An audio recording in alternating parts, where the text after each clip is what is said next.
We greet you in the precious name of Lord Jesus Christ. It's a real joy to come into your midst and to have fellowship with you. మీ అందరి మధ్యలో ఈ విధంగా రావట, మీ అందరి మధ్యలో ఈ విధంగా పరిచర్య చేయట ఎంతో సంతోషకరంగా ఉంటుంది. Few days back I was thinking to come here and I was wondering how my voice is going to be. నేను కొన్ని రోజులుగా ఇక్కడికి రావాలని ఆలోచిస్తున్నప్పుడు నాకు ఒక విషయంలో భయమేసింది. ఇక్కడికి వచ్చినప్పుడు ఏ విధంగా నా స్వరంతో నేను మాట్లాడాలి అని. Whether my voice is going to be human at all. అసలు నేను మాట్లాడేటప్పుడు మనిషిలాగానే మాట్లాడతాను అనుకున్నాను. Because my voice has been anything but human in the last 3 days. ఎందుకంటే గడిచిన 3 రోజుల్లో మనిషిలాగా తప్ప అందరిలాగా మాట్లాడాను. My voice was like animals. నేను జంతువులాగా పశువులాగా మాట్లాడాను. For a while it was like a rat. కొన్ని రోజులు ఎలుకలాగా మాట్లాడాను. For a while it was like a cat. కొన్ని రోజులేమో పిల్లిలాగా మాట్లాడాను.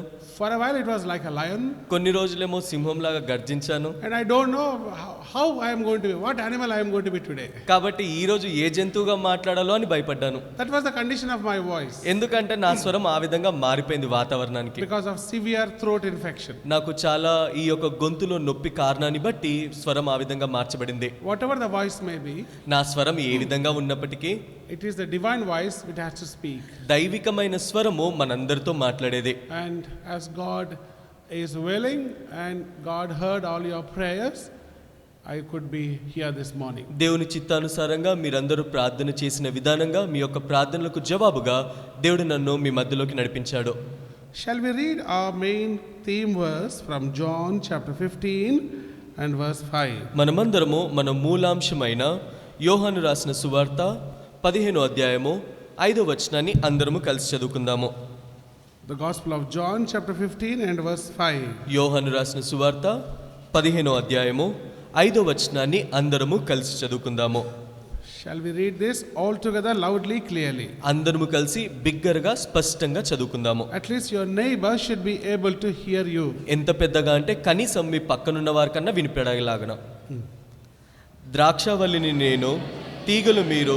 ఎవరు నా యందు నిలిచిందో, నేను ఎవని యందు నిలిచిండునో వాడు బహుగా ఫలించును. నాకు వేరుగా ఉండి మీరు ఏమీయో చేయలేరు. Outside me you cannot be fruitful. నాకు వేరుగా ఉండి మీరు ఏ మాత్రము ఫలించలేరు. Shall we pray? ప్రార్థించుకుందాము. Gracious loving heavenly Father,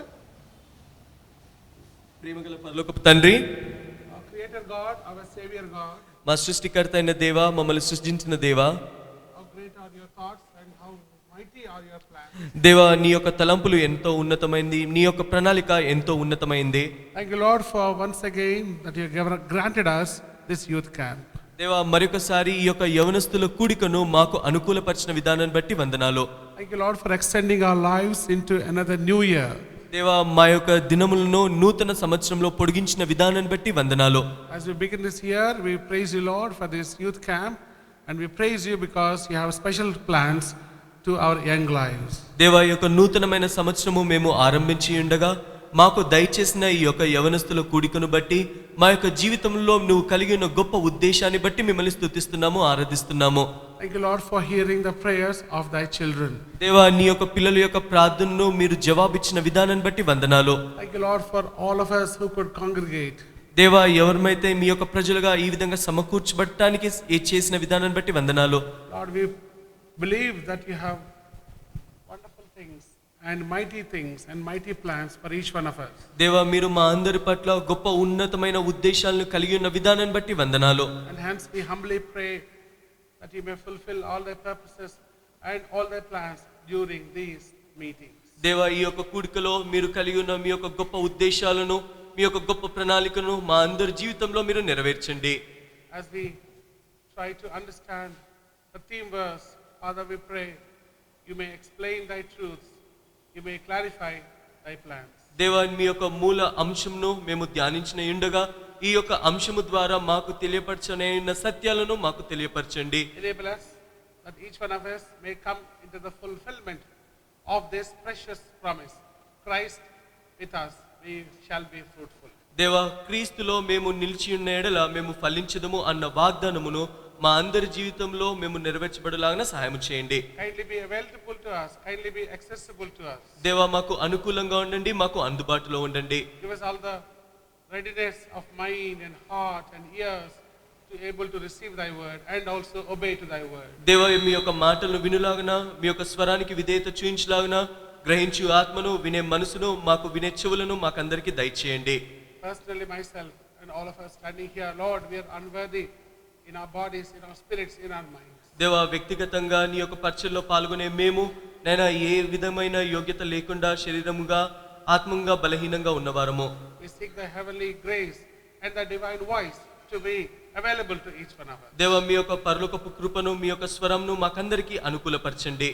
May these meetings be a real blessing, a real precious heavenly time to each one of us. దేవా, ఈ యొక్క కూడిక నిజముగా మా అందరి జీవితంలో ప్రశస్తంగా ఉండులాగన, పరలోకపు సంతోషాన్ని అనుభవించలాగన సహాయం చేయండి.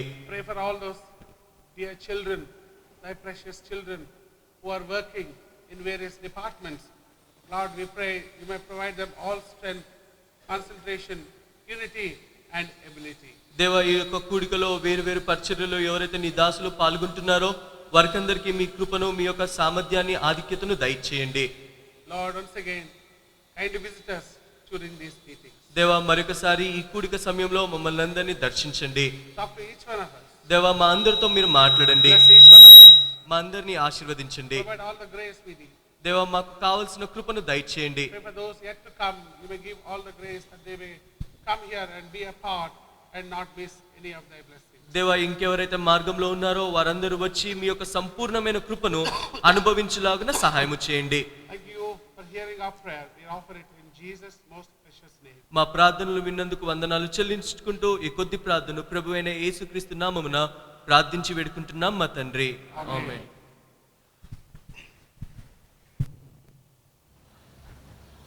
Once there was a preacher who was asked to preach at a meeting. ఒకసారి ఒక సేవకుడున్నాడు. ఆ సేవకుడిని ఒక కూడికలో బోధించమని అడిగారు. And this preacher was speaking for the first time. He had no clue how to prepare and what to preach. కాబట్టి ఈ బోధకుడు మొట్టమొదటిసారి బోధిస్తున్న కారణాన్ని బట్టి ఏ విధంగా బోధించాలో, ఏ మాటల్ని చెప్పాలో ఏ మాత్రము తెలియదు. But now his term and time has come, so now he stood up in front of the church. కానీ అనుకోకుండా అతని సమయం వచ్చింది కాబట్టి సంఘం ముందు నిలబడి ఇప్పుడు వాక్యం చెప్పాలి. He was scratching his head and thinking what to say now. ఇప్పుడు తలగిక్కుంటున్నాడు, ఏం చెప్పాలో అర్థం కావట్లేదు, ఏదో ఒకటి చెప్పాలి. Then an idea came, an idea can change your life. ఇప్పుడు ఒక ఆలోచన వచ్చింది. మీకు తెలుసా, ఐడియా జీవితాన్నే మార్చేస్తుంది. He thought he will start the meeting with a question. అతను అనుకున్నాడు, ప్రశ్నతోటి నేను కూడికను ఆరంభిస్తాను అనుకున్నాడు. And the question goes like this. ఇప్పుడు ఆ ప్రశ్న ఏంటంటే ఈ విధంగా అడిగాడు. How many of you know what I am going to preach? మీరు కూర్చున్న వారికి ఎంతమందికి నేను ఏం బోధిస్తున్నానో తెలుసు అన్నాడు. How many of you know what I am going to preach? ఎంతమందికి నేను ఏం బోధిస్తున్నానో తెలుసు అన్నాడు. And the audience in the church began to wonder and say, sir, we don't know what you're going to preach. అప్పుడు సంఘంలో ఉన్న వారందరూ కూర్చొని ఆశ్చర్యపోయి, అయ్యా నువ్వేం చెప్తావో మాకేం తెలుసు అన్నారు. And this man said, because you don't know, I also don't know. అప్పుడు ఈ మనుషుడు అన్నాడు, మీకు తెలియదు కాబట్టి నాకు కూడా ఏం తెలియదు అన్నాడు. And this man went away. ఆ విధంగా చెప్తూ ఈ బోధకుడు వెళ్ళిపోయాడు. Again the elder said, what is this? You must preach next time, next Sunday. అప్పుడు ఈ పెద్దవారు ఉన్నారు కదా, వదిలిపెట్టకుండా అన్నారు, నువ్వు వచ్చే ఆదివారం అయినా ఖచ్చితంగా బోధించాలి అన్నారు. So everybody came and this man also stood up again. ఇప్పుడు మళ్ళీ వారం వచ్చింది, అందరు ప్రజలు వచ్చారు, ఈ యొక్క మనుషుడు కూడా నిలబడ్డాడు. Again, like the last time, this man wanted to start his preaching with a question. ఇప్పుడు పోయినసారి లాగా ఈసారి కూడా అతని బోధను ప్రశ్నతో ఆరంభించాలనుకున్నాడు. How many of you know what I am going to preach? ఎంతమందికి నేను ఏం బోధిస్తున్నానో తెలుసు అన్నాడు. And the people began to think among themselves. అప్పుడు ఆ కూర్చున్న వారందరూ ఆలోచిస్తూ ఏమనుకున్నారంటే, They thought last time we said we don't know. పోయినసారి అడిగితేనేమో మాకు తెలియదు అన్నాము.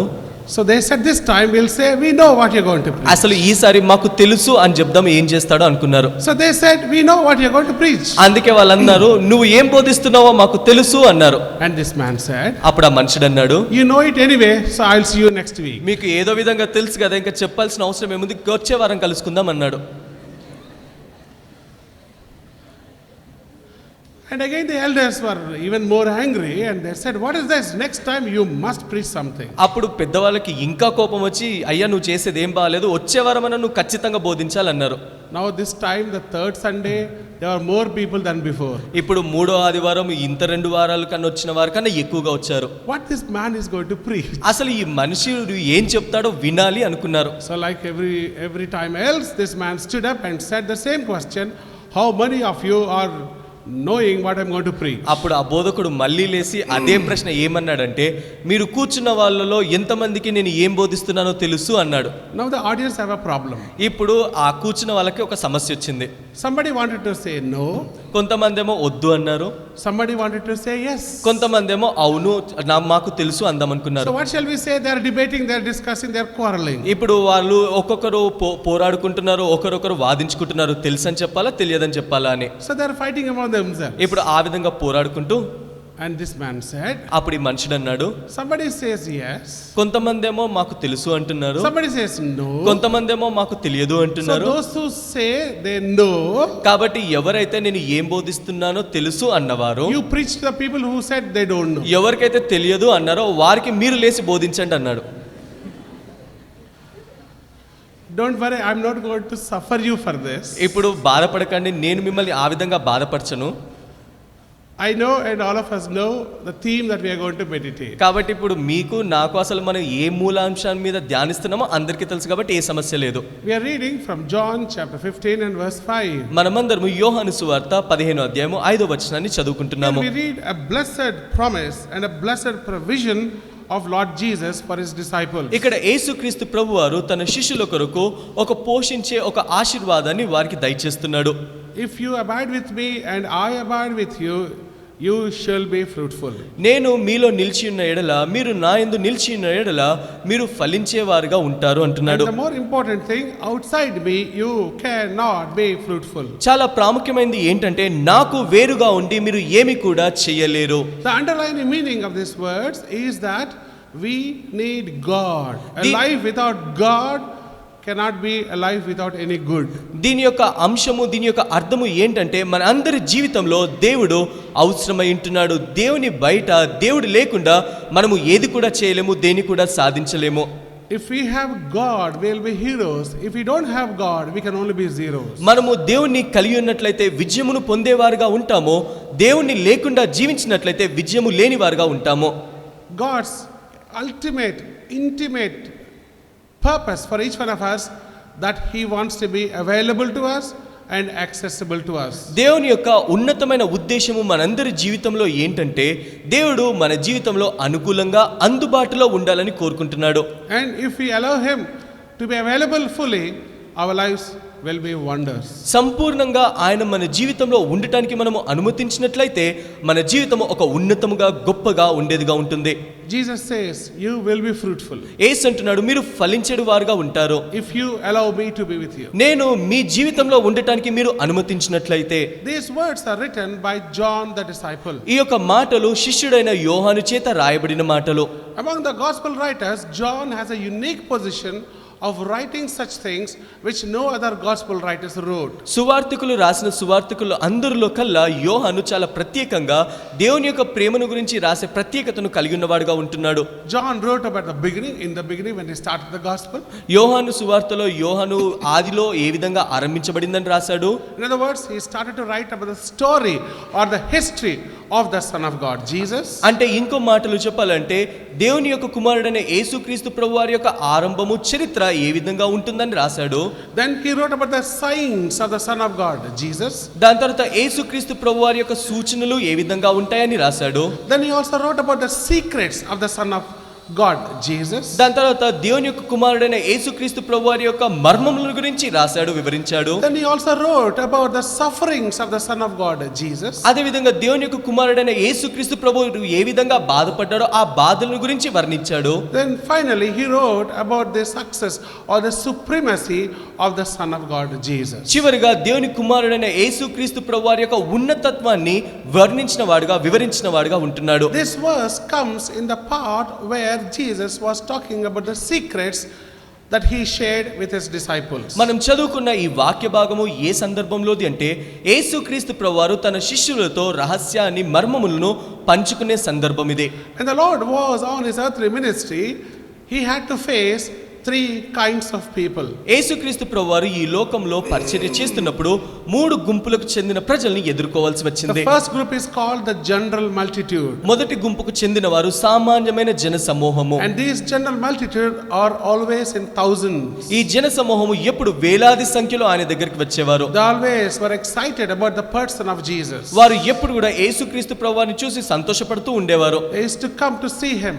వారు ఆయనను చూడటానికి వచ్చేవారు. To hear him. ఆయన మాటలు వినటానికి వచ్చేవారు. To watch his miracles. ఆయన చేసే అద్భుత కార్యాలు చూస్తానికి వచ్చేవారు. To eat from his feeding. ఆయన పోషణలో భోజనము చేయటానికి వచ్చేవారు. But when they do all of this, కానీ ఆ ప్రజలు ఇవన్నీ చేసిన తరువాత once they had their fun, వారి యొక్క సంతోషము సంపూర్తి చేయబడిన తరువాత they used to go back. వారు తిరిగి వారి జీవితాల్లోకి వెళ్ళిపోయేవారు. They never were interested to understand the person of Jesus. వారు ఎప్పుడు కూడా యేసుక్రీస్తు ప్రభువాని అర్థము చేసుకుంటానికి ప్రయత్నించలేదు.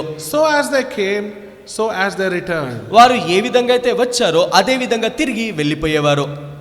Such people were there in thousands those days and even these days. అలాంటి గుంపుకు చెందిన వారు వేలాది సంఖ్యలో ఆ రోజుల్లో ఉంటున్నారు, ఈ రోజుల్లో ఉంటున్నారు. The second group of people, రెండో గుంపుకు చెందిన వారు, these are the scribes and the Pharisees. వీరు పరిసయ్యులను శాస్త్రులై ఉంటున్నారు. And these people come for all the meetings for only one purpose. వీరు అన్ని కూడికలకు ఒకే ఒక ప్రాముఖ్యమైన ఉద్దేశం బట్టి వస్తారు.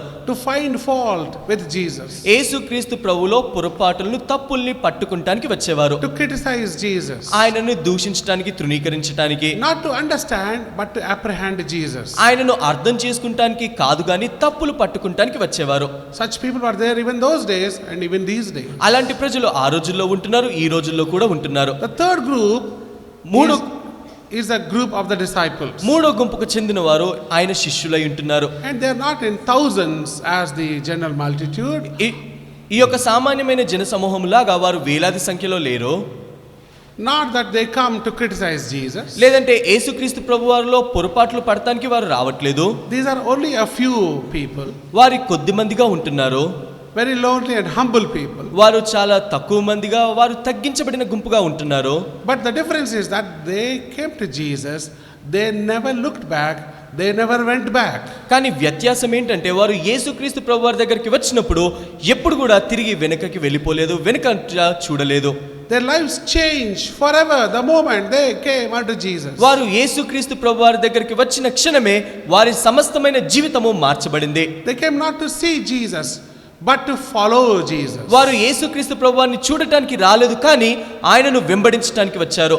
They started a new life with Jesus. They wanted to die even for Jesus. వారు యేసుక్రీస్తు ప్రభువులో ఒక నూతనమైన జీవితాన్ని ఆరంభించి యేసుక్రీస్తు ప్రభువారి కొరకు ప్రాణాలు పెట్టడానికి కూడా సిద్ధమవుతున్నారు. These are the disciples. వీరు శిష్యులు అంటున్నారు. And to such people the Lord is saying these words. ఇప్పుడు అలాంటి శిష్యులతో యేసుక్రీస్తు ప్రభువారు ఈ మాటలు అంటున్నాడు. He is saying, if you abide with me and I abide with you, you will be fruitful. ఇప్పుడు వారితో అంటున్నారు, నేను మీలో ఉన్నట్లయితే, మీరు నాలో ఉన్నట్లయితే మీరు ఫలించడు వారుగా ఉంటారు అంటున్నాడు. In other words, you being my disciples, the most important thing is myself. ఇంకో మాటలు చెప్పాలంటే మీరు నా శిష్యులుగా ఉండండి అంటే నాలో మీరు ఉండండి అంటున్నాడు. If I am with you, నేను మీలో ఉన్నట్లయితే your life will be all better. మీ జీవితము శ్రేష్టమైనదిగా ఉంటుంది. As God's children this morning, we need to understand this important thing, how much we have God in our lives. ఉదయ కాలంలో దేవుని పిల్లలుగా ఈ యొక్క మనం అర్థం చేసుకోవాల్సిన విషయం ఏంటంటే ఎంతగా మనము ఆయనలో ఉండగలుగుతున్నాము, How much we allow God into our lives. ఎంతగా దేవుని మన జీవితంలో ఉండటానికి మనము ఆహ్వానిస్తున్నాము, అనుమతిస్తున్నాము. We can't think our lives without God. దేవుడు లేకుండా మన జీవితాన్ని ఏమాత్రం ఊహించుకోలేము. We already saw John was writing in the beginning. మనము యోహాను ఆదిలో మనం రాసేది మనము గమనించాము. He wrote in the beginning. ఆయన ఆది యందు అని రాశాడు, ఆరంభించాడు. With that same point, it's also important to go to the beginning. అంటే ఏ కారణాన్ని బట్టి రాశాడంటే ఆ ఆదియందు ఏం జరిగిందో చరిత్రలో ఒకసారి మనం గమనించాలి. So we need to go all the way to the first book of the Bible, book of Genesis. కాబట్టి ఇప్పుడు ఆ ఆది గ్రంథమైన ఆది కాండంలో మనం ఒకసారి చూడాలి, ధ్యానించాలి. There we come across in the beginning yet again. దాని తర్వాత మళ్ళీ ఆదియందు అని రాయబడుతుంది, ఆరంభించబడుతుంది. That's how the Bible begins. ఆ విధంగా ఈ యొక్క బైబిల్ గ్రంథం కూడా ఆరంభించబడింది. So from here we need to understand how God started to reveal himself. కాబట్టి మొట్టమొదటిగా దేవుడు మొదటి గ్రంథం నుండి ఏ విధంగా ఆయనను బయలుపరుచుకున్నాడు అన్న విషయాన్ని మనం గమనించాలి. What are the characteristics of God of the Bible? బైబిల్లో ఉన్న దేవుని యొక్క గుణ లక్షణాలు ఏంటి? What are his features? What are his personalities? ఆయన లక్షణాలు ఏ విధంగా ఉంటాయి, ఆయన గుణాలు ఏ విధంగా ఉంటాయి? On the very first page of the Bible itself, మనము బైబిల్ గ్రంథంలో మొదటి పేజీలోనే మొదటి అధ్యాయంలో we have 36 verses. మనకు 36 అధ్యాయాలు ఉన్నాయి. Out of these 36 verses, ఈ యొక్క 36 yes 31, sorry. Out of these verses, ఈ యొక్క 31 వచనాలలో అన్నిట్లో the word God appears 32 times. దేవుడు అన్న మాటలు 32 సార్లు కనబడతాయి. And the word God as a pronoun, he or whatever, appears 11 times. అంటే దేవుడు ఆయన అన్న మాటలు 11 సార్లు కనబడతాయి. So in all we see the word God appearing 43 times. అంటే మొత్తము చూసుకున్నట్లయితే దేవుడు ఆయన అన్న మాటలు మొత్తము 43 సార్లు కనబడతాయి. Almost in every verse, every now and then we find the word God. ప్రతి ఒక్క వచనంలో ప్రతి ఒక్క మాటలో దేవుడు అన్న మాటను మనం చూసేవారుగా ఉంటాము. As we begin the Bible, on the very first page itself, మనము బైబిల్ని ఆరంభించినప్పుడు ఆ మొట్టమొదటి పేజీలోనే we find the person in the presence of God. మనము దేవుని యొక్క సన్నిధిని మనం చూసేవారుగా ఉంటాము. We find the very existence of God. దేవుడు ఉన్నాడు అన్న విషయాన్ని అక్కడ తెలుసుకుంటాము. As we enter reading the Bible, మనము ఆ విధంగా బైబిల్ చదువుతున్నప్పుడు the most important person is God. చాలా ప్రాముఖ్యమైనది ఎవరు అంటే దేవుడే ఉంటున్నాడు. Though it is mentioned 43 times, దేవుని గురించి 43 సార్లు రాయబడినప్పటికీ we cannot overemphasize it. మనము దాన్ని ఏ మాత్రము ఆ విధంగా పక్కన పెట్టి ముందుకు వెళ్ళలేము. That means God is most important. అంటే దేవుడు ఎంతో ప్రాముఖ్యమై ఉంటున్నాడు. We cannot think Bible without God. దేవుడు లేకుండా బైబిల్ని ఏ మాత్రం ఊహించుకోలేము. And so much so we cannot think our lives without God. ఎంత మటుకు అంటే మన జీవితంలో దేవుడు లేకుండా ఏ మాత్రం As ఊహించుకోలేము. we enter the Bible, the first picture that we come across is God himself. మనము బైబిల్ గ్రంథాన్ని చదువుతాం ఆరంభించినప్పుడు మొట్టమొదటిగా చూసుకునేది ఎవరిని అంటే దేవుడినే. In the beginning, ఆదియందు it's about God. దేవుని గురించే And it's రాయబడింది. all about God. దాని తర్వాత దేవుని గురించే సమస్తము And రాయబడింది. unless we know God, we can't enter into the Bible, nor understand him, nor make our lives any better. ఆ దేవుణ్ణి తెలుసుకోనంత వరకు మనము ఏమాత్రం బైబిల్లో ప్రవేశించలేము, ఆయనను అర్థం చేసుకోలేము, ఆయనలో ఏమాత్రము కొనసాగలేము. On the first page itself, we find at least 7 characteristics of God of the Bible. ఈ యొక్క మొదటి పేజీలోనే దేవుని గురించిన ప్రాముఖ్యమైన 7 గుణ లక్షణాలని మనం తెలుసుకోవచ్చు. Firstly, God of the Bible is a God of spirit. మొట్టమొదటిగా బైబిల్లో ఉండే దేవుడు ఆత్మ స్వరూపి అయిన దేవుడు. He is not God of any shape. ఆయన ఏ మనుషులు చేసిన రూపంలో ఉండే దేవుడు కాదు. He is not a product of anybody's imagination. లేదంటే ఒక మనిషి యొక్క ఊహల్లో నుండి వచ్చిన వాడు దేవుడు కాదు. He is a God of spirit. దేవుడు ఆత్మ స్వరూపి అయిన దేవుడు. Secondly, రెండోదిగా God of the Bible is a God of creation. బైబిల్లో ఉండే దేవుడు సృష్టికర్త అయిన దేవుడు. He made everything that you and I see. మనము ఏదైతే ఈ రోజును చూస్తున్నామో సమస్తాన్ని సృజించినవాడు. He made everything in the universe. ఆయన ఈ ప్రపంచంలో ఈ యావత్తును సృజించినవాడు ఆయన. And most of all and best of all, అన్నిట్లో కన్నా శ్రేష్టమైనది ప్రాముఖ్యమైనది it is God who made you and who made me. దేవుడు నిన్ను నన్ను రూపించినవాడు, సృజించినవాడు. God is more interested in creating you and me more than anything else. దేవుడు అన్నిటిని సృజించేదానికన్నా ప్రాముఖ్యంగా నిన్ను నన్ను సృజించడం ఎంతో ప్రాముఖ్యం అనుకున్నాడు. God has great pleasure and plan in creating you and me. దేవుడు నిన్ను నన్ను సృజించినప్పుడు ఎంతో సంతోషము, ఒక గొప్ప ఉద్దేశంతో సృజించిన వాడుగా ఉంటున్నాడు. Many times we have this question, why was I born? Where I am going to? What is my end? What is my eternity? చాలా సార్లు మనం ఎలాంటి ప్రశ్నలో ఉంటామంటే ఎందుకొరకు నేను పుట్టాను, నా జీవితము ఏంటి ఈ విధంగా ఉంది, నా జీవితము ఎటువైపు వెళ్తుంది అనుకుంటాము. The answer is that దానికి జవాబు ఏంటంటే God created you. దేవుడు నిన్ను సృష్టించాడు. There's a great plan behind your creation. నిన్ను సృజించిన విధానంలో దేవుడు ఒక గొప్ప ప్రణాళికను కలిగి ఉంటున్నాడు. And your birth is not a human accident, it's a divine incident. నువ్వు ఏదో మనిషి యొక్క ప్రణాళికగా అనుకోకుండా నువ్వు జన్మించలేవు, కానీ దైవికమైన ఉద్దేశంలో నుండి నువ్వు రూపొందించిన వాడవు. Our God is the God of creation. మన దేవుడు సృష్టించిన సృష్టికర్త అయిన దేవుడు. Thirdly, మూడోదిగా Our God is a God of Trinity and fellowship. మన దేవుడు సహవాసంలో త్రిత్వమైన దేవుడు. Our God is a God of friendship. మన దేవుడు అంటే స్నేహ భావం కలిగి ఉండే దేవుడు. Our God is a relationship. Our God is a God of companionship. మన దేవుడు ఎప్పుడు కూడా సంబంధంతో సహవాసంలో కలిగి ఉండే దేవుడు. Our God loves fellowship and friendship. మన దేవుడు స్నేహాన్ని సహవాసాన్ని కోరుకునే దేవుడు, ఇష్టపడే దేవుడు. And especially he loves your fellowship, he loves your friendship. ప్రాముఖ్యంగా మన యొక్క సహవాసాన్ని, మన యొక్క స్నేహాన్ని కోరుకునే దేవుడు. He wants to be with you and along with you. ఆయన మనతో మన ద్వారా ఉండాలనుకుంటున్నాడు. Fourthly, నాలుగోదిగా our God is a good God. మన దేవుడు మంచి దేవుడు. Whatever he did during the creation, ఆయన సృష్టించేటప్పుడు దేని సృష్టించినప్పటికీ he ensured that whatever he did was only good and not bad at all. ఆయన ఏది సృష్టించినప్పటికీ అది మంచిదే, ఏది కూడా చెడుతనం అందులో లేదు అని ఖచ్చితంగా దృఢమైన నమ్మకానికి వచ్చాడు. He's a very good God. ఆయన ఎంతో మంచి దేవుడు. He can't think evil or do anything evil.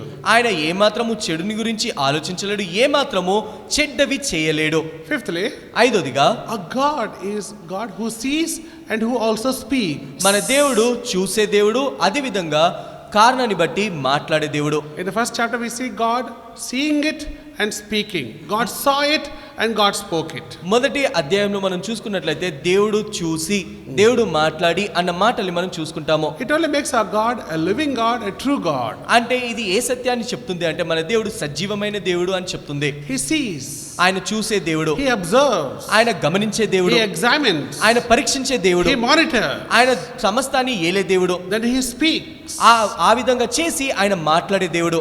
he communicates, ఆయన మనతో సంభాషించే దేవుడు, he shares. ఆయన పంచుకునే దేవుడు. That is our God. అది మన దేవుడు. Sixthly, ఆరోదిగా our God is a God of blessedness.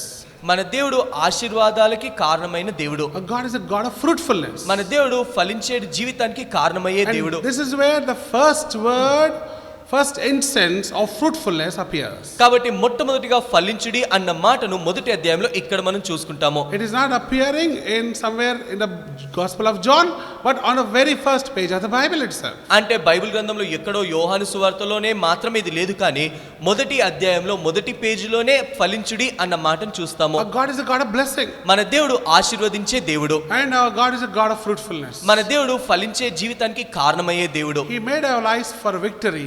ఆయన మన జీవితము గెలిచే జీవితంగా చేశాడు. Not our lives for a failure or a defeat. మనము ఓడిపోవటానికి, తప్పిపోవటానికి మన జీవితాన్ని ఆయన సృజించలేదు. And seventhly and most important, ఏడోదిగా చాలా ప్రాముఖ్యమైనది, our God is a God of obedience. మన దేవుడు విధేయతను కోరుకునే దేవుడు. A God of holiness. ఆయన పరిశుద్ధత కలిగిన దేవుడు. God of righteousness. ఆయన నీతివంతమైన దేవుడు. God who demands obedience and submission. ఆయన మనందరి దగ్గర నుండి తగ్గింపును, విధేయతను కోరుకునే దేవుడు. He said, do not eat the forbidden fruit. ఆయన అన్నాడు, ఆ చెట్టు యొక్క ఫలాన్ని మీరు తినొద్దు అని ఆజ్ఞాపించాడు. Our God is a perfect God. మన దేవుడు సంపూర్ణత కలిగిన దేవుడు. He is a holy God. ఆయన పరిశుద్ధమైన దేవుడు. Unless we know him of his holiness, మనము ఆయన పరిశుద్ధతను తెలుసుకుంటేనే తప్ప, unless we fear his holiness, మనము ఆయన పరిశుద్ధతను బట్టి ఆయనకు భయపడితేనే తప్ప we cannot understand him, we cannot enjoy him. మనము ఆయనను అర్థం చేసుకోలేము, ఆయనలో ఏమాత్రము సంతోషంగా ఉండలేము. Because this comes at the last, but this is the most important characteristic of our God. ఇది దేవుని యొక్క గుణాల్లో చివరిగా కనిపించినప్పటికీ ఇది దేవుని యొక్క గుణాల్లో ఎంతో ప్రాముఖ్యమైనదిగా ఉంటుంది. So right on the first page we appear the word fruitfulness. కాబట్టి బైబిల్ గ్రంథంలో మొదటి పేజీలోనే ఫలించే జీవితము అంటే ఫలించడు అన్న మాటను చూసుకుంటాము. In other words, it is God who said, man, you should be fruitful. అంటే ఇంకో మాటలు చెప్పాలంటే దేవుడే మనిషిని మీరు ఫలించేది వారుగా ఉండాలని ఆజ్ఞాపించాడు. Here again we see it is God who is saying it. అంటే ఇక్కడ దేవుడే ఆ మాటను చెప్తున్నట్టుగా చూసుకుంటున్నాము. In other words, fruitfulness is not man's choice or man's desire, but God's desire and God's design and God's delight for each one of us. ఇంకో మాటలు చెప్పాలంటే ఫలించడు జీవితము కావాలనుకుంటే మనిషి యొక్క కోరిక ఉద్దేశము కాదు, కానీ దేవుని యొక్క ఉన్నతమైన కోరిక, దేవుని యొక్క ఉన్నతమైన ప్రణాళిక, దేవుని యొక్క సంతోషము మనిషి ఫలించడు జీవితము. Much earlier too, you and I dreaming about our future, our fruitfulness, it is God who has already dreamt about it. నీవు నేను మన జీవితముల గురించి కలలు కంటేదానికన్నా ఎక్కువగా దేవుడే మొట్టమొదటిగా మన జీవితము ఫలించేడుగా ఉండాలని కలలుగానే వాడుగా ఉంటాడు. So the first thing that we need to remember, it is God who has already desired, your fruitfulness. కాబట్టి మొట్టమొదటిగా మనం గుర్తుపెట్టుకోవాల్సింది ఏంటంటే దేవుడే మన జీవితము ఫలించేదిగా ఉండాలి అని ఆయన రూపొందించిన వాడిగా ఉంటున్నాడు. So without God we cannot be fruitful. కాబట్టి దేవుడు లేకుండా ఏ మాత్రము ఫలించలేము. He is the source and the secret of all our fruitfulness. ఆయనే ఫలించే ప్రతి ఒక్క సమస్తమైన జీవితానికి కారణమై ఉంటున్నాడు. ఆయనే ఆధారమై ఉంటున్నాడు. Outside him we can't imagine. ఆయనకు వెలుపల బయట ఉండి మనం ఏ మాత్రం ఊహించుకోలేము. This is the first truth about fruitfulness. కాబట్టి ఫలించే జీవితానికి మొదటి రహస్యము ఇదే. The second truth about fruitfulness, ఫలించే జీవితానికి రెండో రహస్యము, anybody can be fruitful. ఎవరైనా ఫలించేడు వారుగా ఉండవచ్చు. In other words, ఇంకో మాటలో you, and it doesn't depend how you are and what you are. నువ్వు ఏ విధంగా ఉన్నాడు, నువ్వు ఏ విధంగా ఉన్నావు, ఎక్కడి నుండి వచ్చావో దానికి నీ ఫలించే జీవితానికి ఎలాంటి సంబంధం లేదు. You can still be fruitful no matter what you are and what you are not. నువ్వు ఏమై ఉన్నప్పటికీ ఏ విషయాలు నీలో లేకపోయినప్పటికీ నువ్వు ఫలించేడు వారుగా నువ్వు ఉండగలవు. Fruitfulness doesn't depend on your worthiness. ఫలించే జీవితము మన యొక్క యోగ్యత మీద ఆధారపడి ఉండదు. Because God said it, He will make it. దేవుడు దాన్ని పలికిన కారణాన్ని బట్టి ఖచ్చితంగా దేవుడు దాన్ని మన జీవితంలో నెరవేరుస్తాడు. Thirdly, మూడోదిగా we read in 3 John chapter verse 1. మనము యోహాను రాసిన సువార్త 3వ అధ్యాయం మొదటి వచనంలో చూసుకుంటాము. What kind of fruitfulness is the Bible speaking? కాబట్టి బైబిల్ ఎలాంటి ఫలించే జీవితం గురించి మాట్లాడుతుంది? There we see, as you prosper in the spirit, you shall be prosperous in every other way. ఆత్మ విషయంలో మీరు వర్ధిల్లుతున్న ప్రకారము సమస్తమైన విషయంలో మీరు వర్ధిల్లుడి అని 3వ యోహాను రాసిన పత్రికలో చూసుకుంటాము. So Bible is talking, God is talking not about physical fruitfulness but spiritual fruitfulness. అంటే దేవుని యొక్క బైబిల్ గ్రంథము ఆత్మీయమైన ఫలించెడు జీవితం గురించి మాట్లాడుతుంది, కానీ లోకానుసారమైన ఫలించెడు జీవితం గురించి మాట్లాడదు. This is very important to remember. ఇది జ్ఞాపకం పెట్టుకుంటాం, చాలా ప్రాముఖ్యము. And then దాని we తర్వాత read in Genesis chapter 49 verse 22. ఆదికాండము 49వ అధ్యాయం 22వ వచనంలో చదువుకున్నట్లయితే, Here the word fruitfulness is applied to a person, a young person called Joseph. ఇక్కడ ఫలించెడు జీవితము అనేది ఒక యవనస్తుడైన యోసేపు జీవితంలో ఇక్కడ నెరవేర్చబడుతున్నట్టుగా చూసుకుంటాము. Here another important dimension of fruitfulness. ఇక్కడ ఫలించెడు జీవితం గురించి ఇంకో ప్రాముఖ్యమైన ఉద్దేశాన్ని మనం చూస్తాము. It is said Joseph is a fruitful bough. ఇక్కడ యోసేపును గురించి ఏమని సాక్ష్యం ఇవ్వబడుతుందంటే, యోసేపు ఫలించెడు కొమ్మ. And then it says its branches grow. దాని తర్వాత అతని ఆ కొమ్మలు, ఆ రెమ్మలు ఎదుగుతున్నట్టుగా మనం చూసుకుంటాము. It talks about continuous fruitfulness. అంటే ఎడతెగని ఫలభరించే జీవితం గురించి చదువుకుంటాము. It talks about gradual fruitfulness. అంటే అది నెమ్మదిగా ఎదుగుతున్న జీవితం గురించి It చూసుకుంటాము. talks about growing fruitfulness. అది ఎదిగే జీవితముగా మనం చూసుకుంటాము. In other words, fruitfulness is not something static, but it is something which is sustained and substantial. అంటే ఫలించెడు జీవితం అనేది ఆగిపోయేదిగా ఉండదు, కానీ అది ఎదిగేదిగా, అది ఎదుగుతూ ఉండేదిగా ఉంటుంది. There is a progression in your fruitfulness. అంటే ఫలించెడు జీవితం అది ముందుకు కొనసాగే జీవితముగా ఉంటుంది. And fifthly, ఐదోదిగా fruitfulness is not an accident. ఫలభరించే జీవితం అనుకోకుండా అదృష్టంగా రాదు. It's not an accident. అది ఏదో అనుకోకుండా రాదు. It's a divine appointment. అది దైవికమైన నిర్ణయమై ఉంటుంది. So we need to remember these things as we look to God to reveal the other hidden things and truths about fruitfulness in the coming days. ఈ యొక్క రానున్న ఈ కూడికల్లో ఫలించెడు జీవితం గురించిన మర్మములో దేవుడు మనకు బయలుపరిచేటప్పుడు ఈ విషయాలన్నింటినీ మనం జ్ఞాపకం పెట్టుకుంటే ఎంతో ప్రాముఖ్యము. Then we come back to the book of Genesis. ఇప్పుడు ఆదికాండ గ్రంథంలో మనం వద్దాము. We all know the story of Cain and Abel. మనకందరికి కయ్యోను Abel గురించి తెలుసు. We all know the history of Genesis. మనకు ఆదికాండం యొక్క చరిత్ర బాగా తెలుసు. We know it's the beginning. అది ఆరంభము అని తెలుసు. And it gives all the history of human race. అది మానవాళి చరిత్రను గురించిన సమస్తమైన చరిత్రను అది ఇచ్చేదిగా ఉంటుంది. We know Cain and Abel were two brothers. కయ్యోను Abel ఇద్దరు అన్న తమ్ముళ్ళు. We also know that Cain killed his brother Abel. కయ్యోను తన తమ్ముడైన ఆ ఏబేలును చంపిన విషయం మనకందరికీ తెలుసు. Then what happens after that? ఇప్పుడు దాని తర్వాత ఏం జరిగింది? How did human civilization progress from that point onwards? ఇంకా ఆ సమయాన్ని మొదలుకొని అసలు మానవాళి అనేది ఏ విధంగా విస్తరించింది? Cain, after murdering his brother, కయ్యోను తన తమ్ముడిని నరహత్య చేసిన తర్వాత he became the father of a new civilization. అతను ఒక నూతనమైన మానవాళికి తండ్రిగా అతను స్థిరపరచబడ్డాడు. He started his life with a murder.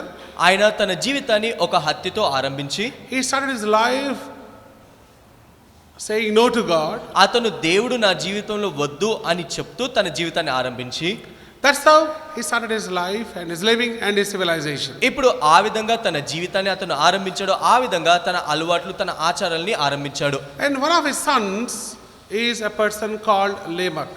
ఇప్పుడు లేమక్ అన్న ఒక కుమారుడు కయ్యోని యొక్క కుమారుడు. We read about him in Genesis chapter 4 verse 19. అది ఆదికాండము 4వ అధ్యాయము 19వ వచనంలో చూసుకుంటాము. So Lamech is one of the sons of Cain. కయ్యోని యొక్క కుమారుడు ఎవరు అంటే సంతానానికి సంబంధించిన వాడు లేమక్. And see what kind of children has he beget. కాబట్టి ఇప్పుడు అతనికి ఎలాంటి సంతానం కలిగిందో ఒకసారి గమనించండి. Shall we read from Genesis chapter 4 from 20, 21, 22. కాబట్టి అందరము నిద్రలేసి ఆదికాండము 4వ అధ్యాయము 21, 22, 23 చదువుకుందాం. Here we see the kind of people that Cain had. ఇప్పుడు కయ్యోను ఎలాంటి సంతానాన్ని కలిగి ఉన్నాడో వారిని గురించి ఇక్కడ చదువుకుంటాము. చదవండి. ఆదా యా బాలుకనెను, అతడు పశువుల గలవాడై గుడారంలో నివసించిన వాడు మూల పురుషుడు. అతని సహోదరుని పేరు లూబాగులు మరియు సిల్మా తుల్బాక. అతడు 14.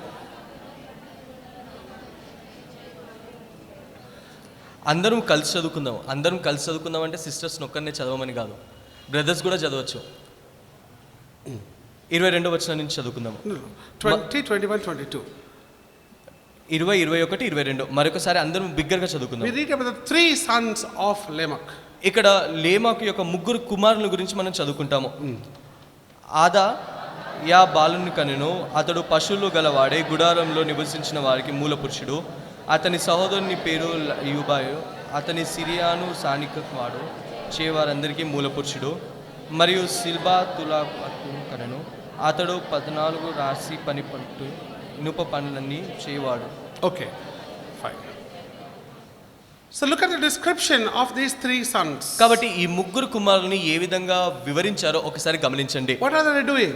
వారు ఏం చేసేవారు? What are they known for? వారు దేనికి ప్రసన్నతులుగా వారు పిలువబడ్డారు? The first one is the one who invented tents and who also invented about producing animals. మొట్టమొదటి కుమారుడు దేనికి అతను కారణుడుగా ఉంటున్నాడంటే గుడారాలు కనుగొనే వాడికి, అతడు పశువులు గలవాడు అంటే పశువులు గుడారాలు కట్టేవాడికి అతను ప్రధానంగా ఉంటున్నాడు. We can say he is the creator of manufacturing. అంటే ఇంకో మాటలో చెప్పాలంటే తయారు చేసే వస్తువులు అతని ద్వారా ఆరంభించబడ్డాయి అనవచ్చు. And second son, రెండో కుమారుడు, he is the inventor of entertainment or music. అతను ఏంటంటే సితారును అంటే సంగీతమును సితారును దాన్ని అంటే ఇతరులు ఏ విధంగా సంతోషపరచాలి ఆనందించాలి అనే అల్లరితో పాటల్ని అతను ఆరంభించిన వాడుగా ఉంటున్నాడు. The third person is a person who invented metallurgy or engineering. మూడో గుంపుకు చెందినవారు ఎవరంటే అతను రాశి పనులు ఆ ఇంజనీరింగ్ కి సంబంధించిన వాటిని కనుగొన్నవాడు. 3 important inventions, 3 important aspects. ఈ 3 చాలా ప్రాముఖ్యమైనది. 3 ప్రాముఖ్యమైన విషయాలను ఈ 3 కుమారులు కనుగొన్నారు. Manufacturing, మొదటి వారు ఏ విధంగా తయారు చేయాలని, and then music, రెండోదిగా ఈ యొక్క సంగీతం వచ్చింది, and then metallurgy. మూడోదిగా ఈ రాశి పనులకు సంబంధించినవన్నీ వచ్చాయి. Engineering, మొట్టమొదటిగా ఇంజనీరింగ్, ఎంటర్టైన్మెంట్, దాని తర్వాత సంతోష అల్లరితో కూడిన ఆటపాటలు, ఇన్నోవేషన్, దాని తర్వాత కనుగొనటము. Why did they do this? ఎందుకు ఏ కారణాన్ని బట్టి ఈ 3 విషయాల్ని వీరు కనుగొన్నారు? What were the reasons? ఆ కారణాలు ఏమై ఉన్నాయి? They were trying to build a new paradise. వారు ఒక నూతనమైన పరదేశిని వారు సిద్ధపరచాలనుకున్నారు. Before that, by sin, the paradise of Adam and Eve, the land was already cursed. అంతకన్నా ముందు ఆదాము అవ్వ చేసిన పాపాన్ని బట్టి ఆ పరదేశం అంటే ఏదెను తోట శపించబడి వారు బయటికి వచ్చారు. Now the land is cursed. ఇప్పుడు ఆ నేల మొత్తం శపించబడింది. And hence human life is cursed. ఇప్పుడు ఆ కారణాన్ని బట్టి మానవాళి జీవితం శాపగ్రస్తమైంది. So what this new civilization started to do? ఇప్పుడు ఈ నూతనమైన మానవాళి యొక్క జీవితము ఏం చేయటం ఆరంభించింది? First of all, they set aside God, their creator. మొట్టమొదటిగా సృష్టికర్త అయిన దేవుని పక్కన పెట్టేశారు.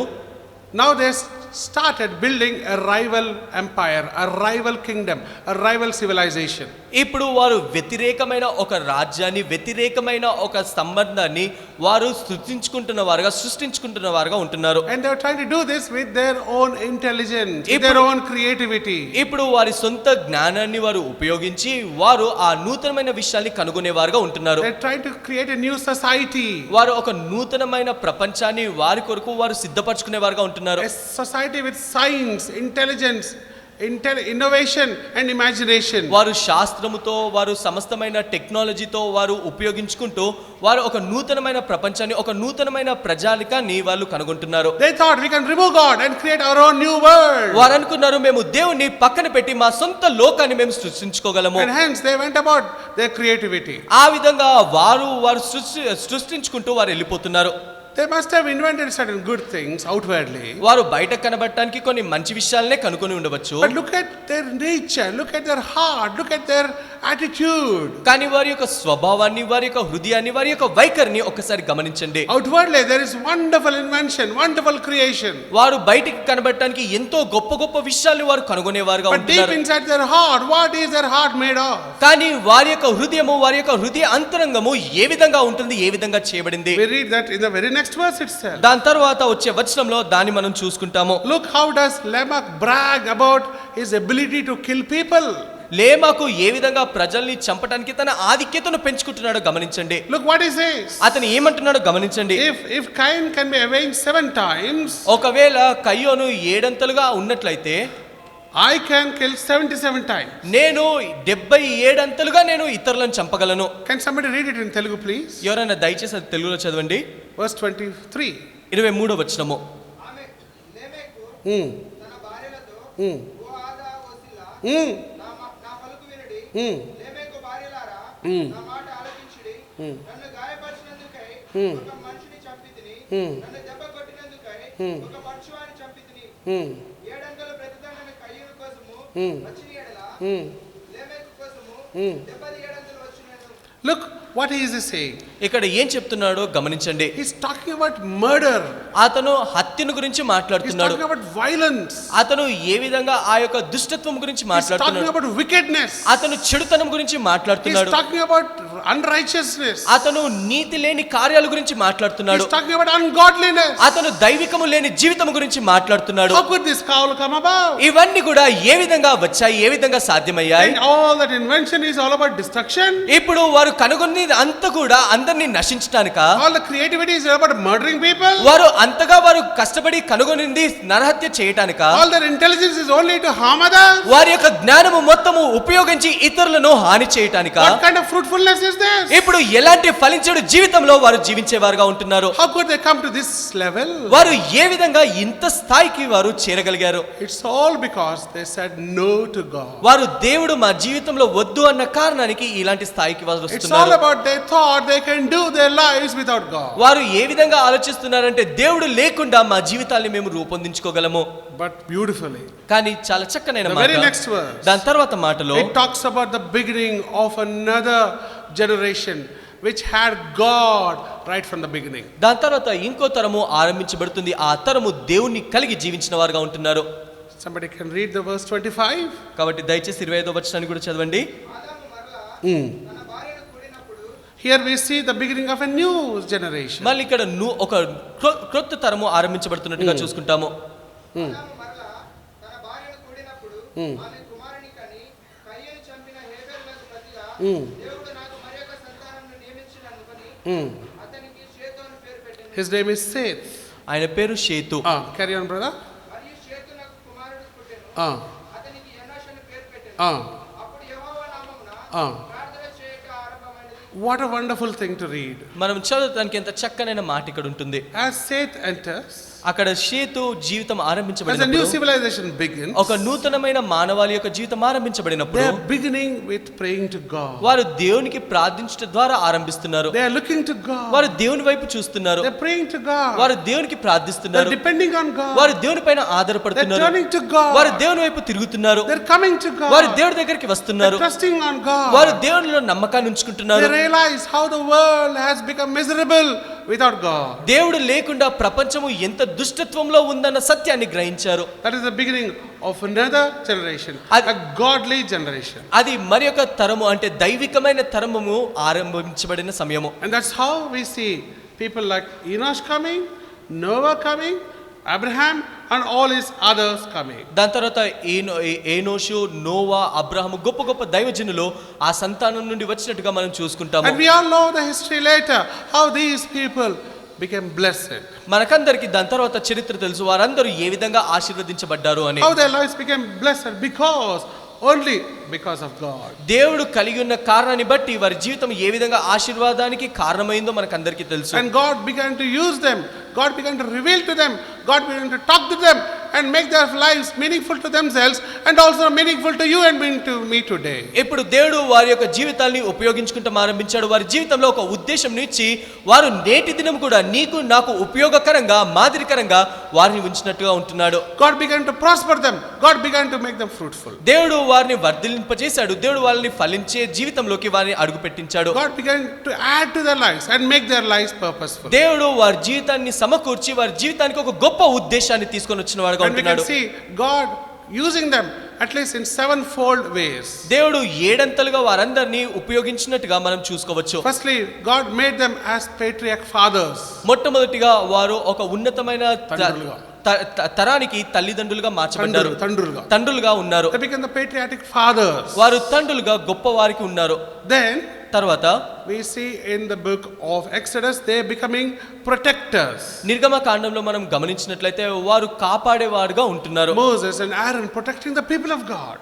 మోషే అహరోను వారు దేవుని యొక్క ప్రజల్ని కాపాడేవారుగా భద్రపరిచేవారుగా ఉంటున్నారు. Despite the terrible insecurity, God was preserving his people through these people. వారు ఎంత అపాయంలో వారు చుట్టుముట్టు ఉన్నప్పటికీ ఆ అపాయంలో నుండి దేవుడు వారిని కాపాడేవారుగా ఉంటున్నాడు. Then we come to the book of Leviticus where we see God turning them to be priests. లేవి కాండంలో మనం చూసుకున్నట్లయితే ఇలాంటి ప్రజలను దేవుని యొక్క పరిచారకులుగా వారిని మార్చినట్లుగా ఉంటున్నగా యాజకులుగా ఉన్నట్టుగా చూసుకుంటాము. Then we see in the book of Numbers they are becoming pilgrims. సంఖ్యా కాండంలో వారిని చూసుకున్నట్లయితే వారు యాత్రికులుగా చూసుకుంటాము. Then we see in the book of Deuteronomy they are becoming the people of God. ద్వితీయోపదేశ కాండంలో చూసుకున్నట్లయితే వారు దేవుని యొక్క ప్రజలుగా మార్చబడుతున్నారు. Then from Joshua to Ruth we see the people of God becoming the patriotic leaders. యెహోషువ గ్రంథం నుంచి రూతు గ్రంథం వరకు వారిని చూసుకున్నట్లయితే న్యాయాధిపతులుగా ఏలేవారుగా ఉంటున్నారు. And then we see from Samuel to 1 Kings, 2 Kings, 1 Chronicles, 2 Chronicles, the princes of God. సమూయేలు గ్రంథము మొదటి రాజులు, రెండో రాజులు, మొదటి దినవృత్తాంతంలో అవన్నీ చూసుకున్నట్లయితే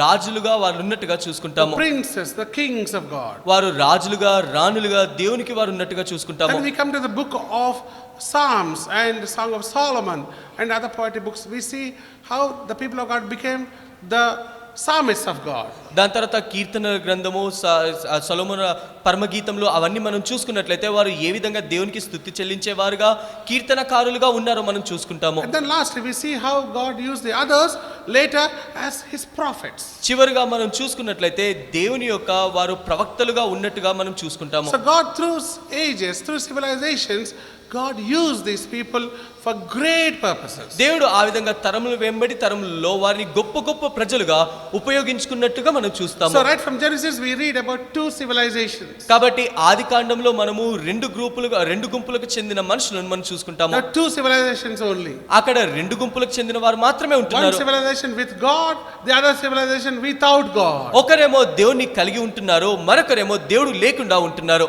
The civilization without God could have all outward growth, outward fruitfulness, but inward brokenness, inward failures. దేవుడు లేకుండా ఉన్న వారు బయటకు కనబడటానికి ఎంతో గొప్పవారుగా గొప్ప విషయాన్ని కనుక్కున్నారు. కానీ వారి హృదయంలో వారు ఆత్మలో ఎంతో విరగొట్టబడిన వారుగా, వారు ఆత్మలో తగ్గించబడిన వారుగా వారు ఉంటున్నారు. But the other generation which thought about God, which allowed God to rule their lives, and we know what happened to their lives. దాని తర్వాత ఇంకో గుంపుకు చెందిన వారు దేవుని అనుమతించిన కారణాన్ని బట్టి వారి జీవితం ఏ విధంగా ఉన్నతంగా ఉందో మనం చూసుకున్నాము.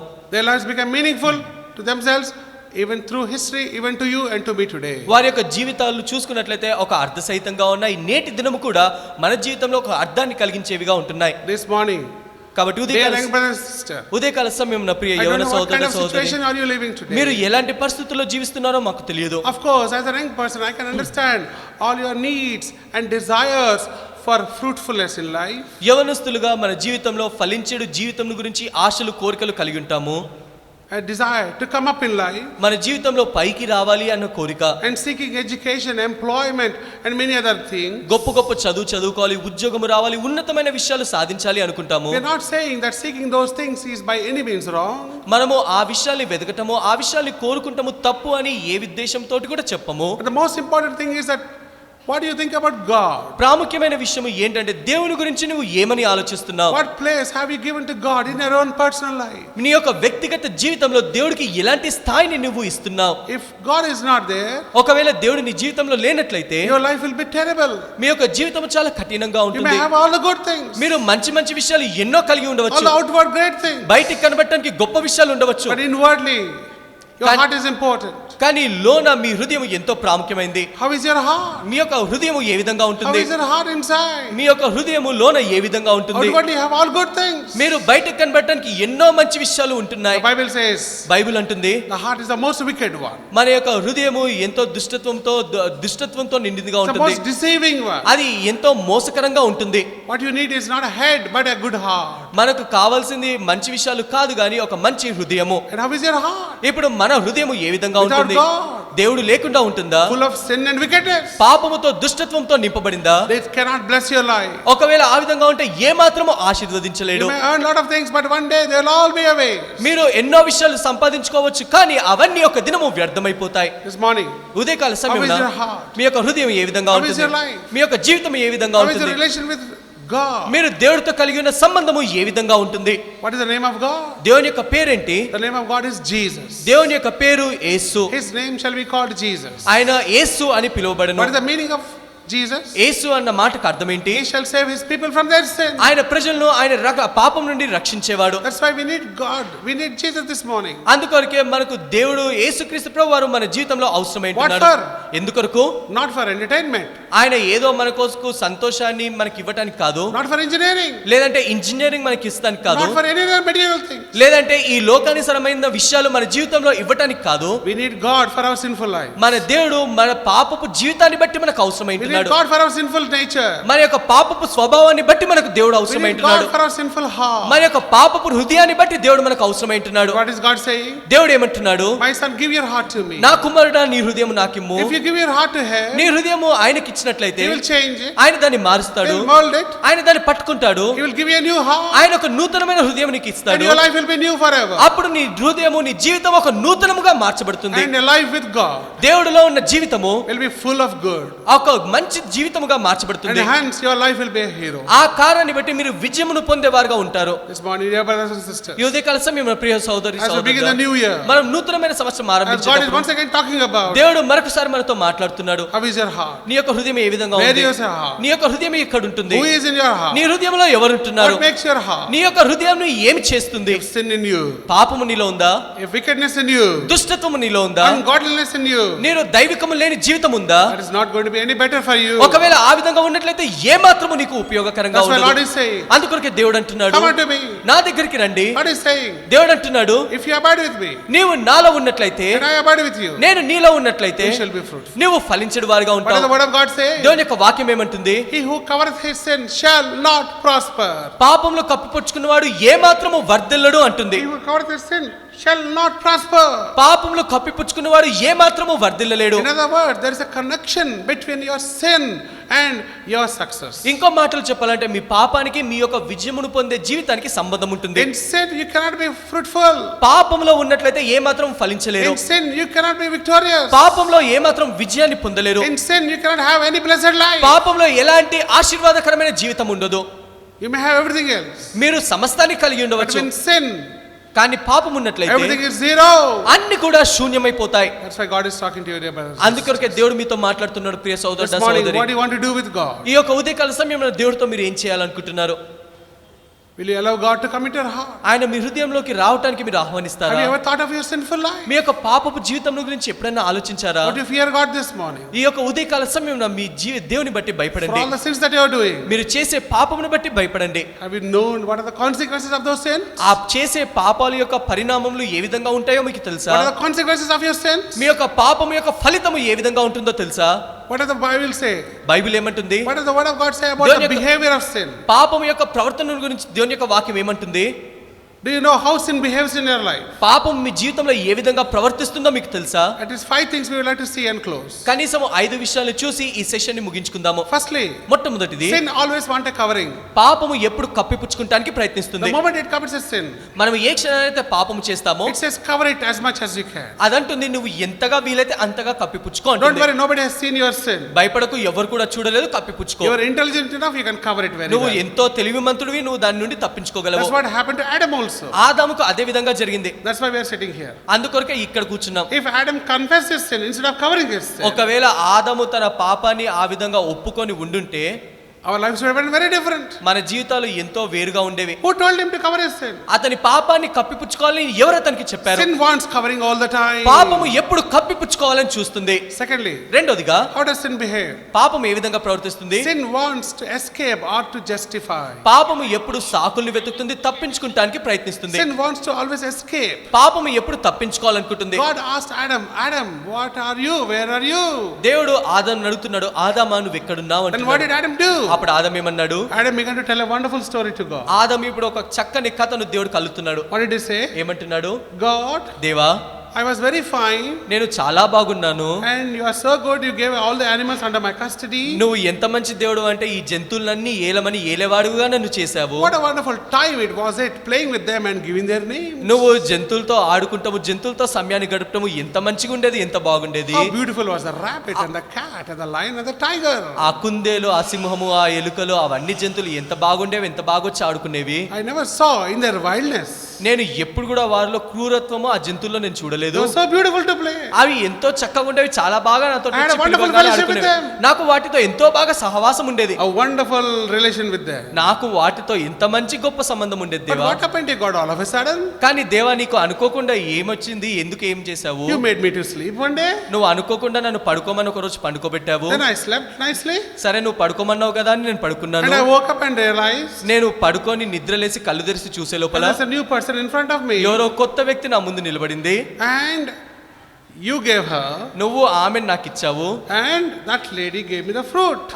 ఆమెను నాకు ఇచ్చినావు, ఆమె నాకు పండునిచ్చింది. In other words, he was telling, ఇంకో మాటలు చెప్పాలంటే, God, you gave this woman, దేవా, నువ్వే ఈ స్త్రీని నాకు ఇచ్చావు, and she gave it to me. ఆమె నాకు పండునిచ్చింది. So the reason for my eating the fruit, కాబట్టి నేను పండును తినటానికి కారణము the reason ఏంటంటే, for my committing the sin, నేను ఆ పాపము చేయడానికి కారణము ఎవరంటే is not me, నేను కాదు గాని but woman, నువ్వు ఇచ్చిన ఈ స్త్రీ, and not woman, ఆ స్త్రీ కూడా కాదు, but you yourself who gave her. నువ్వు ఇచ్చిన నీవే, నువ్వు నేను తప్పు చేయడానికి కారణమయ్యావు. In other words, ఇంకో మాటలో, instead of telling I sin, నేను పాపము చేశానని ఒప్పుకుంటానికి he బదులుగా was finding various reason to escape and to justify. ఎక్కడ తప్పించుకోవాలి, ఏ విధంగా సాకుల్ని వెతుకుతూ ఉంటున్నాడు. Look what Adam said on the day when he woke up from that sleep and found this wonderful lady. ఆదాము నిద్రలేసి ఈ యొక్క అద్భుతమైన స్త్రీని మొట్టమొదటిసారి చూసినప్పుడు ఏమన్నాడు? Do you remember what he said? ఆయన ఏమన్నాడో తెలుసా?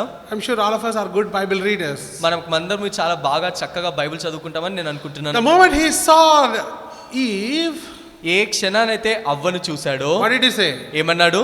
Flesh of my flesh, నా శరీరంలో నా శరీరము, bone of my bone. నా ఎముకల్లో ఎముక. He became a poet already. అతను అప్పటికి ఒక మంచి కవిగా మార్చబడ్డాడు. Speaking poetry. ఇప్పుడు కవిత్వాలు వలుతున్నాడు. Flesh of my flesh, flesh of my bone of my bone. నా శరీరంలో నా శరీరము, నా ఎముకల్లో ఎముక అని కవిత్వాలు చెప్తున్నాడు. That was the day on the day of wedding. అది ఏ రోజు అంటే వివాహ దినము.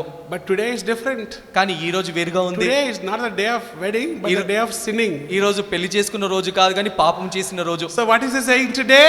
కాబట్టి ఈ రోజు ఏం చెప్తున్నాడు? The woman you gave నువ్వు ఇచ్చిన ఈ స్త్రీ on the day of wedding, పెళ్లి రోజు మాత్రము it is mine. నాది. On the day of sinning, పాపం చేసిన రోజు it is yours, God. అది నీది దేవా అంటున్నాడు.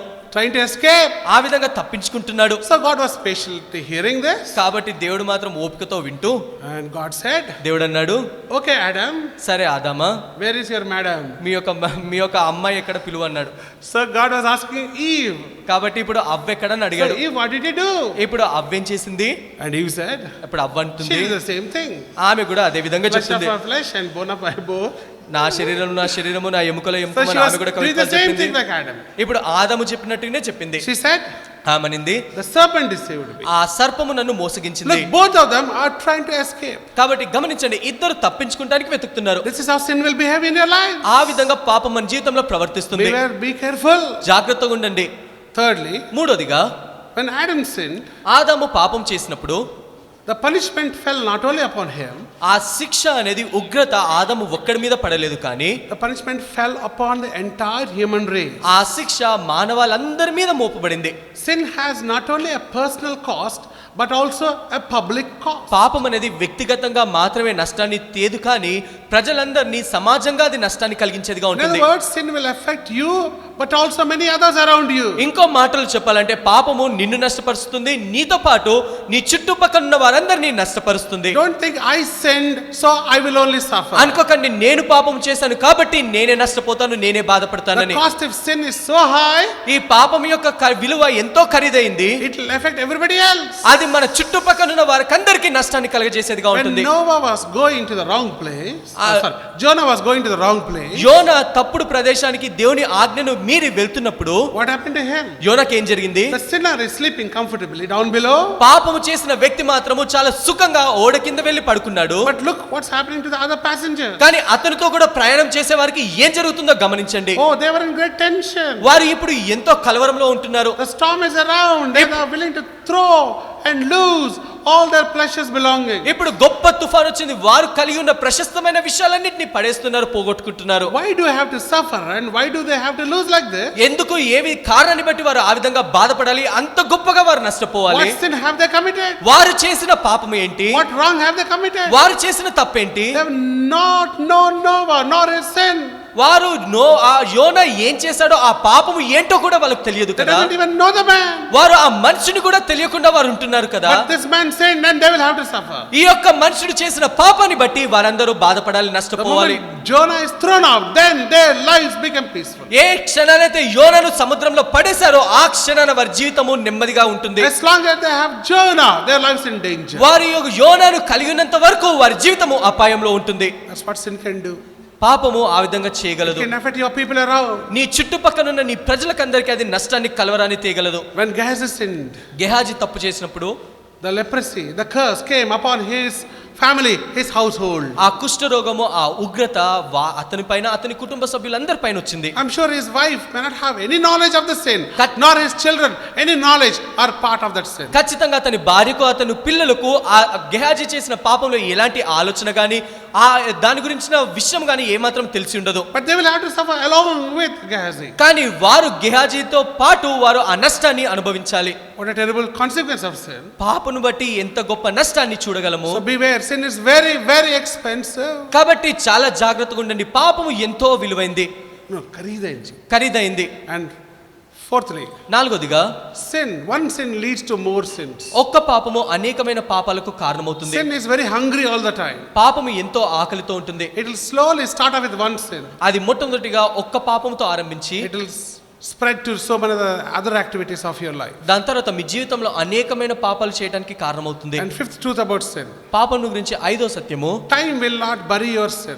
సమయము పాపాన్ని ఏ మాత్రము కప్పిపెట్టలేదు. Passing of time will not bury your sin. సమయము వెళ్ళిపోట ద్వారా లేదా గడుచుట ద్వారా పాపము ఏ మాత్రము వెళ్ళిపోదు. Don't think I committed sin many years ago. మీరు ఏ మాత్రం అనుకోకండి, చాలా సంవత్సరాల క్రితం నేను పాపం చేశాను Today I am very different. కాబట్టి ఈ రోజు నేను చాలా ప్రత్యేకంగా Time ఉన్నాను. has buried my sins. సమయం అయిపోయింది కాబట్టి ఆ సమయంతో పాపం కూడా కప్పిపోయింది Remember, అనుకోకండి. time cannot bury your sin. నీ సమయమును పాపము ఏ మాత్రము కప్పిపుచ్చలేదు. Time cannot erase your sin. అంటే సమయము పాపాన్ని ఏ మాత్రం తుడిచివేయలేదు. Jacob easily escaped from his house. యాకోబు ఎంతో సులువుగా ఇంటి నుండి తప్పించుకున్నాడు. He was free from his brother. He was free from others. అతను తన అన్న నుండి, అతని ప్రజల నుండి ఎంతో బాగా తప్పించుకున్నాడు. Took shelter in the house of Laban. అతను వెళ్ళి లాబాను ఇంట్లో అతను అక్కడ నివాసం ఉంటున్నాడు. 20 years he was comfortable. 20 సంవత్సరాలు ఎంతో సుఖాన్ని అనుభవించాడు. And 20 years he was successful. 20 సంవత్సరాలు ఎంతో గొప్ప విజయాన్ని సంపాదించుకున్నాడు. But after 20 years, the moment he wanted to come back to that house, 20 సంవత్సరాల తర్వాత తిరిగి అతని ఇంటికి వద్దాం అనుకున్నప్పుడు what happened to Jacob? ఇప్పుడు యాకోబుకి ఏం He జరిగింది? cannot move forward. అతను ముందుకు The సాగలేకపోతున్నాడు. moment he thought of that house, అతను ఇంటిని గురించి ఆలోచించినప్పుడు the sin that he committed in the house was in front of him. అతను ఇంట్లో చేసిన పాపం ఇప్పుడు అతని కళ్ళ ముందుంటుంది. It is as fresh as though he has committed it just now. అతను ఆ క్షణమే చేస్తే ఎంత తాజాగా ఉంటుందో 20 సంవత్సరాల క్రితం చేసిన పాపం అంతే తాజాగా ఉంటుంది. The sin was so fresh, it was so demanding, you either deal with me nor go forward. అతను ఆ పాపము ఎంత తాజాగా ఉంటుందంటే ఇప్పుడు నాతో నువ్వు నువ్వు నువ్వు పరిష్కరించు లేదా నువ్వు ముందుకు వెళ్ళలేవు. That was the way sin arrested him. ఆ విధంగా పాపం అతన్ని పట్టుకుంటుంది. 20 years could not bury that sin. 20 సంవత్సరాలు పాపము ఏ మాత్రమో సమయము Now కప్పిపుచ్చలేకపోయింది. he must deal with that sin. ఇప్పుడు ఆ పాపముతో అతను ఉండాలి, He cannot move పరిష్కరించాలి. forward. It's sin in front of him. ఇప్పుడు ఆ పాపంని ముందు పెట్టుకొని ఏ మాత్రం ముందుకు సాగలేడు. He cannot move forward at all. అతను ఏ మాత్రం ముందుకు సాగలేడు. The good thing Jacob did was, ఇప్పుడు యాకోబు చేసిన మంచి పని ఏంటంటే God was confronting him that moment. దేవుడు అతన్ని ఒప్పిస్తున్నాడు ఆ క్షణము. Jacob, you are sinful. యాకోబు నువ్వు పాపముతో Look at ఉన్నావు. your sin. నీ యొక్క పాపాన్ని గమనించు. And here am I. ఇక్కడ నేను ఉంటున్నాను. Now what will you do with your sin? నువ్వు నీ పాపంతో ఇప్పుడు ఏం చేస్తావు? I am the creator God. నేను సృష్టికర్త అయిన దేవుణ్ణి, I am the holy God. నేను పరిశుద్ధమైన I'm the దేవుణ్ణి, righteous God. నేను నీతివంతమైన దేవుణ్ణి. I said I will bless you, I will be with you. నేను నిన్ను ఆశీర్వదిస్తాను, నీకు తోడై ఉంటానని చెప్పాను. I said I will bless you. నేను అన్నాను నిన్ను But ఆశీర్వదిస్తానని. what have you done all this year? కానీ ఈ సంవత్సరాలన్నీ నువ్వేం Now చేశావు? what will you do with your sin now? ఇప్పుడు ఈ పాపంతో నువ్వేం చేస్తావు? God was confronting him. దేవుడు ఆ విధంగా ఒప్పిస్తున్నాడు. What did Jacob do? అప్పుడు యాకోబు ఏం చేశాడు? Well, with his father he could tell a lie. అతను తన తండ్రితో అబద్ధం But చెప్పగలిగాడు, before God he can't tell a lie. కానీ దేవుడి ముందు మాత్రం అబద్ధం He చెప్పలేకపోయాడు. has to tell the truth. ఇప్పుడు సత్యం మాత్రమే What is చెప్పాలి. his name? అతని పేరేంటి? Jacob. యాకోబు. What is the meaning? యాకోబు అంటే Deceiver. మోసగాడు. Behind the nature. ఇప్పుడు అతని స్వభావం ఉంటుంది, That is his nature. అతని స్వభావం So అది. God was extracting the truth out of him. ఇప్పుడు తనలో నుండి సత్యాన్ని బయటికి తెస్తున్నాడు And దేవుడు. Jacob said, my name is Jacob. ఇప్పుడు యాకోబు అంటున్నాడు నా పేరు యాకోబు. That was good enough for God. అది దేవుడికి సరిపోయింది. God was seeing his confession, దేవుడు తన ఒప్పుదలను his చూస్తున్నాడు, repentance. తన ఒప్పుదలను చూస్తున్నాడు. And then God blessed him. అప్పుడు దేవుడు forgave him. యాకోబుని క్షమిస్తున్నాడు. God gave him a new name దేవుడు అతనికి ఇప్పుడు నూతనమైన పేరు and ఇస్తున్నాడు, a new nature. ఇప్పుడు నూతనమైన స్వభావాన్ని And from ఇస్తున్నాడు. that onwards, ఇంకా ఆ సమయాన్ని మొదలుకొని we see Jacob prospering spiritually. యాకోబు ఆత్మీయంగా వర్ధిల్లుతున్నట్టుగా So చూసుకుంటాము. the world began to vacate. ఇప్పుడు అతను నెమ్మదిగా ఆ లోకాన్ని విడిచిపెడుతున్నాడు. And Jacob began to rise high in his spiritual standard. ఇప్పుడు యాకోబు తన ఆత్మీయమైన జీవితంలో ఉన్నతమైన స్థాయికి అతను ఎదుగుతున్నాడు. When Jacob admitted his sin, యాకోబు తన పాపాలు ఒప్పుకున్నప్పుడు God blessed him. దేవుడు అతన్ని ఆశీర్వదిస్తున్నాడు. Till then, అప్పటి వరకు he was outside the blessing of God. అతను దేవుని యొక్క ఆశీర్వాదాలకి బయట అతను జీవిస్తూ Of course, వచ్చాడు. God said, I will bless you. దేవుడు ఇంతకు ముందే అతనితో అన్నాడు నేను నిన్ను But ఆశీర్వదిస్తాను God అని. was waiting till Jacob has to ask God, Lord, bless me. కానీ దేవుడు మాత్రం యాకోబు ఎప్పుడు దేవా నన్ను ఆశీర్వదించు అని అడుగుతాడా అని ఎదురు చూస్తాడు. It is not enough when God said, I will bless you. దేవుడు నేను నిన్ను ఆశీర్వదిస్తాను అని చెప్పడం మాత్రమే సరిపోదు, There is your part. నీ యొక్క భాగము కూడా ఉంటుంది. You should also humbly say, Lord, I need you. నువ్వు కూడా తగ్గించుకొని అనాలా దేవా నువ్వు నాకు అవసరము I అని. need your blessing. దేవా నీ యొక్క ఆశీర్వాదము నాకు Without కావాలి, you, I can't do. నీవు లేకుండా నేను ఏమి చేయలేను. That's what Jacob said. యాకోబు అదే విధంగా He చెప్తున్నాడు. was doing his part of asking God, bless me. ఇప్పుడు యాకోబు తన భాగము దేవుని అడగటము అతను ఆరంభించాడు. When God said that, అప్పుడు దేవుడు అన్నప్పుడు, when God blessed Jacob, దేవుడు ఆశీర్వదించినప్పుడు the whole world changed for him. యాకోబు యొక్క ప్రపంచం మొత్తం That's what మారిపోయింది. God can do in your life today. దేవుడు మన జీవితంలో అదే ఈ రోజున చేయగలడు. How is your life this morning? మీ యొక్క ఉదయకాల సమయం How జీవితం is ఏ your విధంగా heart ఉంటుంది? this morning? మీ యొక్క హృదయము ఈ ఉదయకాల సమయం ఏ విధంగా What ఉంటుంది? your heart is seeking this morning. మీ యొక్క ఉదయకాల సమయం మీ హృదయము దేని వెతుకుతుంది? As a young person, యవనస్తులుగా, as a young brother and sister, యవన సహోదరుడుగా what are you seeking? మీరు దేన్ని వెతుకుతున్నారు? Maybe education, maybe job, maybe name, maybe fame. మీరు బహుశా చదువుని, ఉద్యోగాన్ని, గొప్ప పేరుని, ప్రఖ్యాతిని వెతుకుతున్నారేమో.